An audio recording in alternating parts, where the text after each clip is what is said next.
Hunter was signed by the UFC, one of the hardest puncher in the game, one of the toughest opponent. I mean, this is the type of guy you don't want to have in a fight.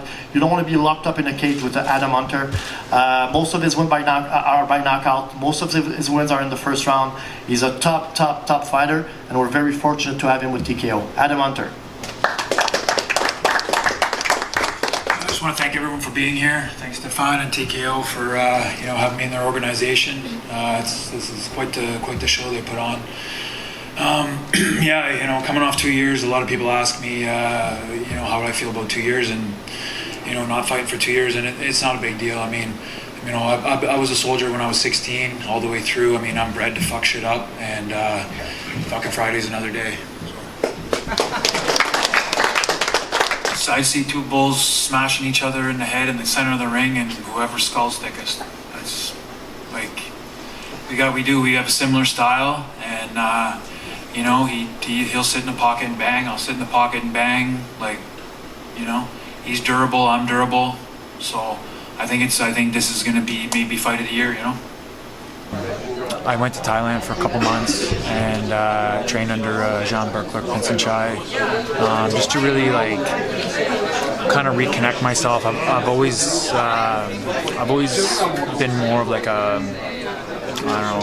more of like a warrior than a fighter. Like, I really hold a lot of like old spiritual beliefs. I really hold them to heart. So I really I needed something like that, just to kind of try to reconnect my soul, so to speak, I guess. So, I'd get up in the morning and I'd have tea with the master, and then we would train, and then I came back and just really started to pick things back up and really get back in the groove for training. That was, I think, maybe 5-6 months ago I got back, and so it's just been getting back into it. Get this opportunity with TKO.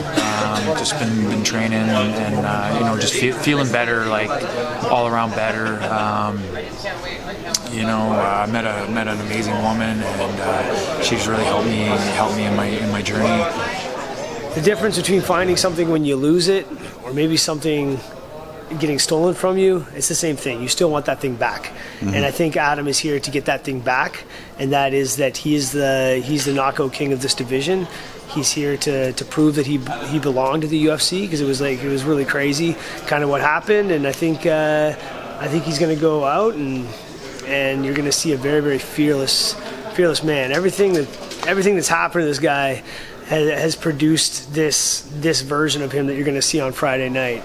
And whether it's driving through enemy fire to defuse mines this big in front of your face so that other people can go through in Afghanistan, or whether it's dealing with other situations that he's been in his life, which are pretty harrowing, or maybe it's dealing with this 2-year kind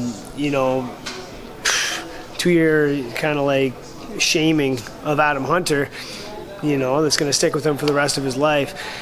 All these things have just built resolve and built character in him, and all moments lead to here. And I truly believe that this all happened for a reason, and it all leads to the belt, and it all leads to Marc-Andre face down, and it all leads to Adam Hunter with his hand raised. So there you go. Yeah, actually, that's funny that you say that. Like, I've kind of used. It's funny that my coach started his new gym and called it New Era, because ever since I got back, it's almost like my life has been a new era. Like, I've been making like all the right decisions. Like negative people have been getting cut out. Like, just not even putting myself in those situations. Like, just really taking really taking things serious, and just working hard and I really have turned it into a positive.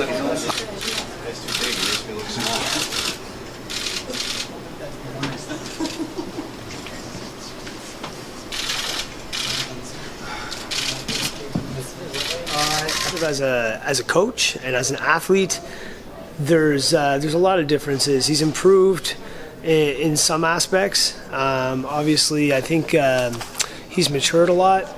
I think he's more accountable, or I think he holds himself to a greater accountability. I really think that those 2 years he had to sit and think about how bad he wants it, and I see him much more focused. He's much harder working. He's much more focused.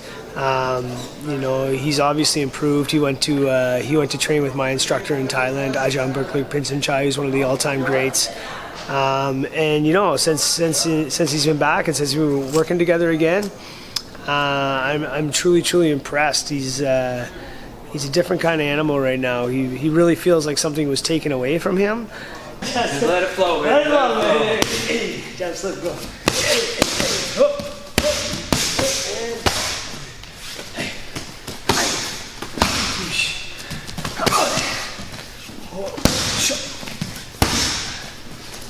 I guess, a lot of people say like heavy hitters are born, not made, but a lot of people don't realize it. Like a lot of the knockouts I've gotten, everyone says it's like a lucky punch, but if you get 5, 6, 7 lucky punches in a row, is it still lucky? Or but I'm always kind of coming in as the underdog. Like pretty much most of my fights I've been coming in like away as the underdog, and the crowd boos me when I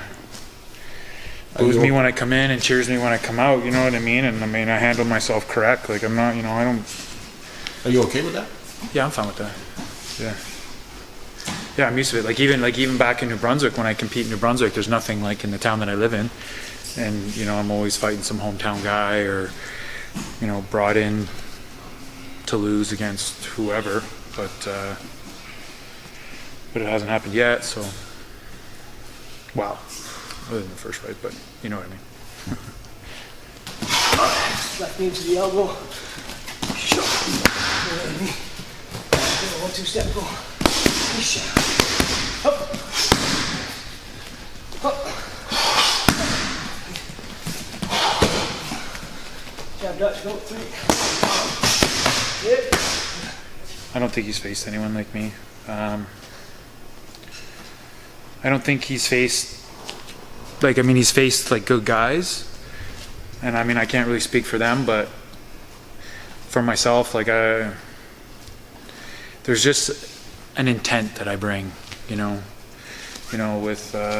like you say, heavy hitters are born, not made. I think it's because they have intent to cause damage. They want to give that there's just, what I'm trying to say is yeah.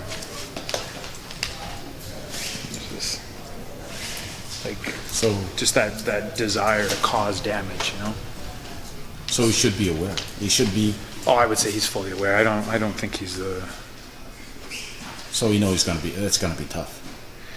I don't think he goes. I don't think he's taking it lightly. No, like they said, in the conference and stuff, I'm a known dangerous striker. I'm dangerous on a bad day, and I think he knows that. So I think he planned accordingly, and we'll see what happens. So the trifecta of Muay Thai and its spirituality essentially is, in Thailand it's mother, father, Buddha, and your gym, your yim, as they say. Here, you represent your family. You represent whatever you believe in. Adam's got his own beliefs, his own set of beliefs, so he's going to fight for those. And obviously you represent your team and your coaches and Y Crew. And the cool thing is, if you fight for those 3 things as hard as you can, they'll always love you. Even if you don't fight as hard as you can, they'll always love you. So essentially, it enables you, and it gives you a sense of freedom in there. And a free man is a loose man, and a loose man is a confident man. A confident man is very, very dangerous. So if you fight for those 3 things, you can't lose. So what's this guy gonna do? Come and beat you? No. Spirituality is the key.